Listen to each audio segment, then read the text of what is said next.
Bismillahirrahmanirrahim, të nderuar vëllezër dhe motra, sonte jemi në episodin e radhës. Në këtë episod është ftuar Kispita Sykaj.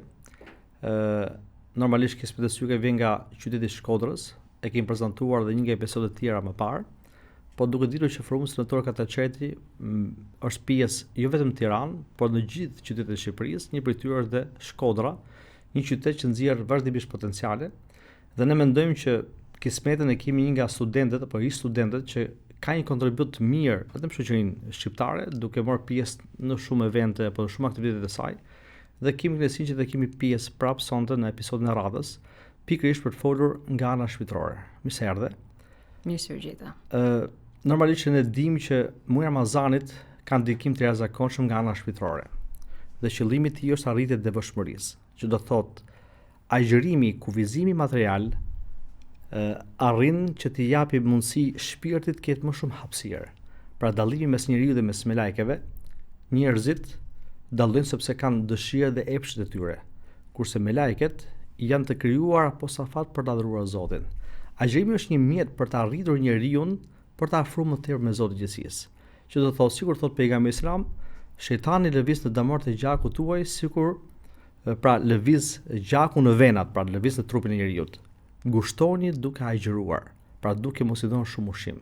Pra agjërimi e bën që njeriu të uli potencialin fizik për shtuar potencialin shpirtëror.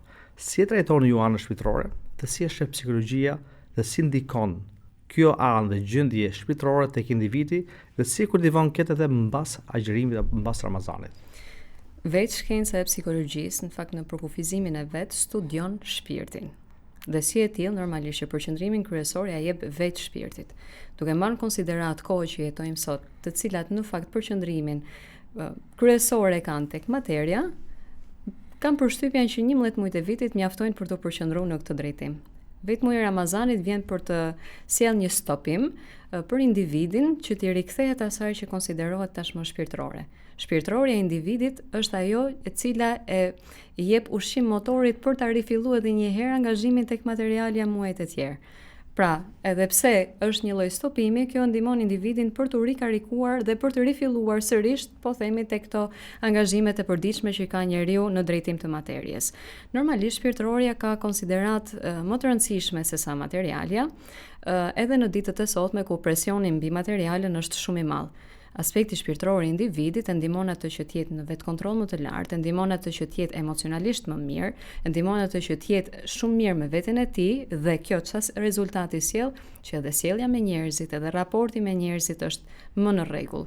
Normalisht atë që e du njerëzit e do dhe Zoti, atë që e do Zoti e duan dhe njerëzit. Rregullimi i këtyre raporteve, duke përfshirë, po themi, elementet e psikologjisë, elementet e Islamit, po vetë psikologjia në fakt është pjesë pasqyruese e shumë elementeve kryesor të Islamit, individi duke i përfshirë gjitha këto në reflektimin e vet gjatë muajit të Ramazanit, e bën atë që të jetë shumë i përgatitur qoftë për materien dhe qoftë për gjithë elementet e tjerë social që ndërtojnë marrëdhëniet. Unë mendoj që gjatë Ramazanit njeriu ndihet më i qetë dhe më i lehtë. Dhe shumë prej pyetjeve që ne bëjmë gjatë Ramazanit, si ndihesh? Thotë jam i qetë, jam i lehtë, nuk ka presion e madh psikologjik.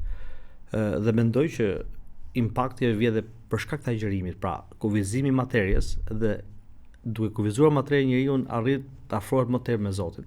Sikur dihet, po themi, një nga gjërat e veçanta është presioni i hënës. Po të shohim hëna ka presion tek individi. Dhe ditët e bardha, që data 13, 14, 15 janë ditët që është sunet me agjëruar. Dhe çuditshme studimi psikologjik thotë që agjërimi bën ka këtë pjesën e uljes presionit që ka dhe ndikimi i trupeve qellor dhe bën që njeriu të jetë më i qetë nga ana shpirtërore. Dhe mendoj që Ramazani ndikon që njeriu kur del mas këtij muaji begat është më i qetë dhe më i plotësuar nga ana shpirtërore. Kështu që ne shpresojmë të gjithë të arrijmë këtë anë të mirë nga ana shpirtërore dhe nuk e di kush do të ishte këshilla jote se si do trajtoj studentët anën shpirtërore për ta mbyllur me fjalën tënde të fundit.